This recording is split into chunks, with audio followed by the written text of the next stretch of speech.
Hello, ladies and gentlemen, and welcome to The Discriminating Gamer. You know, I gotta tell you, I really hate spelling errors. I mean, you mix up two letters and your whole point is urine. Ladies and gentlemen, today we're gonna go ahead and take a look at Levee En Masse from Worthington Games.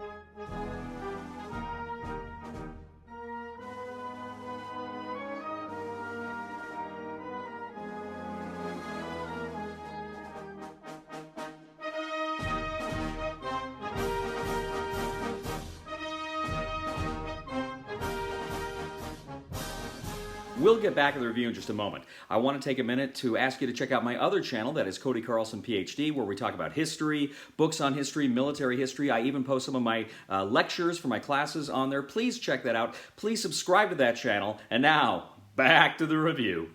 Levee En Masse from Worthington is a game about the French Revolution, a solitaire game about the French Revolution, in which the player takes on the role of the revolutionaries as they attempt to hold back the forces of reaction and monarchy, and at the same time stifle any anti-revolutionary feeling at home. Essentially, this is a States of Siege game. If you're familiar with other States of Siege games, this will be very familiar to you. But you essentially have 5 tracks leading out of Paris. You have the Vendée, which are the counter-revolution, the forces of counter-revolution in France. But then you have the kingdoms of Piedmont, of Prussia, of Austria, and of Great Britain, who are attempting to move and converge on Paris. Now, essentially, there are 3 card decks, blue, white, and red. And they kind of are the historical events that happened during the French Revolution. So you shuffle each one, and you're going to play through the first deck, the blue deck, then the white deck, then the red deck. Now, you have to set certain cards at the beginning and the ending of each of those decks. They remain there, but the rest of the cards are shuffled, unless you want to play through a straight kind of historical simulation.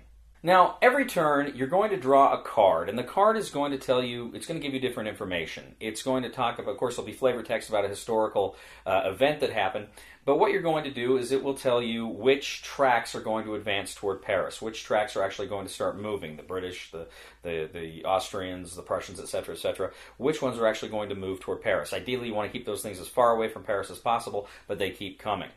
You're also going to be told if you have to adjust any of the tracks on the board. You have a track that represents the forces of monarchy in France, a track that represents the possibility of despotism in France, and then, of course, the revolutionary people, the people who you're playing on that track as well. You may be instructed to move some of those forces up or down. Now, there's also a French army marker. Now, depending on where you put those people on the track, and whatever the headline card says, you may adjust this army track, and that's going to tell you if you have any DRMs for that turn, whether you're going to get positive DRMs or negative DRMs. Now, you have the number of actions you can take. Now, for instance, if you were to take a military action, essentially you're rolling the die, and you want to get a greater number than that army coming toward you, you can then push it back, essentially move the army further away from Paris. Next, you can attempt to do a political action. Essentially, you're rolling to kind of increase your position on the tracks, the positions of the French revolutionaries, and of course, ideally move the forces of despotism and monarchy down on their respective tracks. There's also a naval option you can do toward the British. You can attack their navy in the hopes of pushing the British back as well. Now, you have the option to liberate territories. Now, what that means is if there is a territory somewhere on the board that you control, you can go ahead, you can place one of these liberation tokens. What that means is if an army attempts to get past one of those tokens, they have to roll a die in order to get past it. So it can buy you critically, it can buy you some time. Now, also, too, various card effects may make the capital of Paris go into disorder, riots, etc. You can attempt to restore order there as well. Now, you have some free actions too. For instance, if ever there is an enemy army in Paris, you get 1 free automatic action to try to kick it out of Paris. If that fails, you can go ahead and use your regular actions to try to do that. But you do get that free action under those circumstances. Now, you lose the game if ever an enemy army enters Paris and you are unable to expel it with all of your actions. So you go to the housekeeping phase, there's an enemy army there, you lose the game immediately. Also, too, on the political tracks, if ever your Republic track, Forces of Revolution, if it is ever forced all the way down to the -1 spot on that track, then you lose immediately.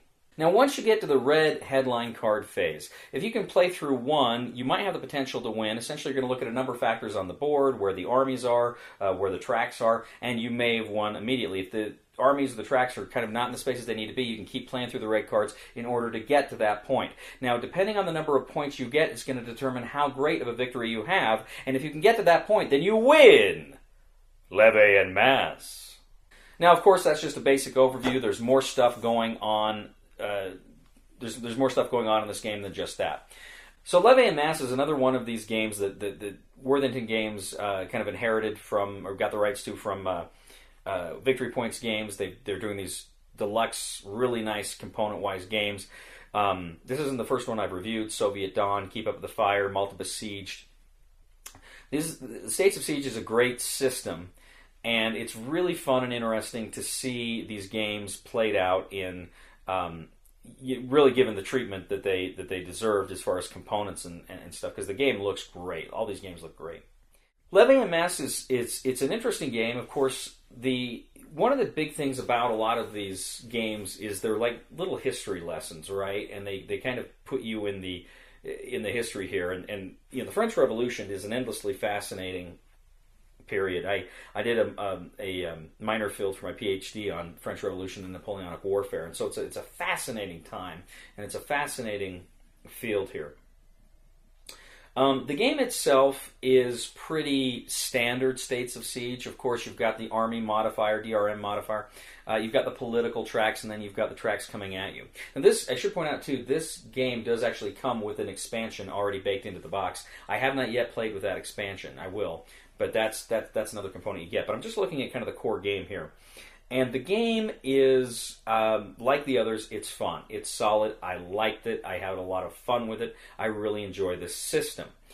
I guess the big takeaway here is, because I do like the game, and I don't know, the particular mechanics are not... I can't say there's anything that necessarily sets this one apart from some of these others just on the surface of it, except to say the theme. The theme is really cool. And if you're looking at these different States of Siege games, you're thinking, which one suits me? I mean, you could almost say, which theme do I like the best? Which historical era do I like the best? I was a big fan of Soviet Dawn. I'd have to say, of these Worthington Games, States of Siege games that I played, my favorite is probably... Malta Besieged. I really liked that World War II one, and I liked everything that went on in Malta Besieged quite a bit. And there was a little bit more complexity to that one than to Levee En Masse, and maybe that's why I enjoyed it a little bit more. Levee En Masse feels kind of almost like it's an entry-level States of Siege game, because it is fairly light in a lot of areas, and it doesn't have a lot of the other bells and whistles and stuff that you see in some of these deeper games. I don't know which one was designed first, or I couldn't tell you that stuff. I do like this game quite a bit. I think of them all, I probably like it the least. It kind of has less of some of the bells and whistles that you get with some of the other States of Siege games. So I really like it, and if you're kind of new to the States of Siege system, I think this is a great place to start. If you've played other States of Siege games, you might find this one a little lighter than you're used to. But it's still a lot of fun. I'm going to say try it before you buy it, but it's a very, very positive try it before you buy it. So I think if you pick it up, you will get a kick out of it. Well, thank you, ladies and gentlemen, for joining us today on The Discriminating Gamer. As always, we ask you to please leave a comment for us on YouTube, on Board Game Geek, on our Facebook page, or on thediscriminatinggamer.com. We ask you to please like us on Facebook, subscribe to us on YouTube, and follow us on Twitter. I'd also ask you, ladies and gentlemen, to please check out my other channel, that is Cody Carlson PhD, where we talk about history and military history. I'm actually uploading some of my lectures right now, so if that's something you wanted to check out, please do. Please subscribe to that channel if you get a chance, and please leave a thumb to this video on Board Game Geek. We really, really appreciate that as well. You know, ladies and gentlemen, speaking of the French Revolution and the guillotines, I got to tell you something. I have never found murder jokes funny. Unless they're executed properly.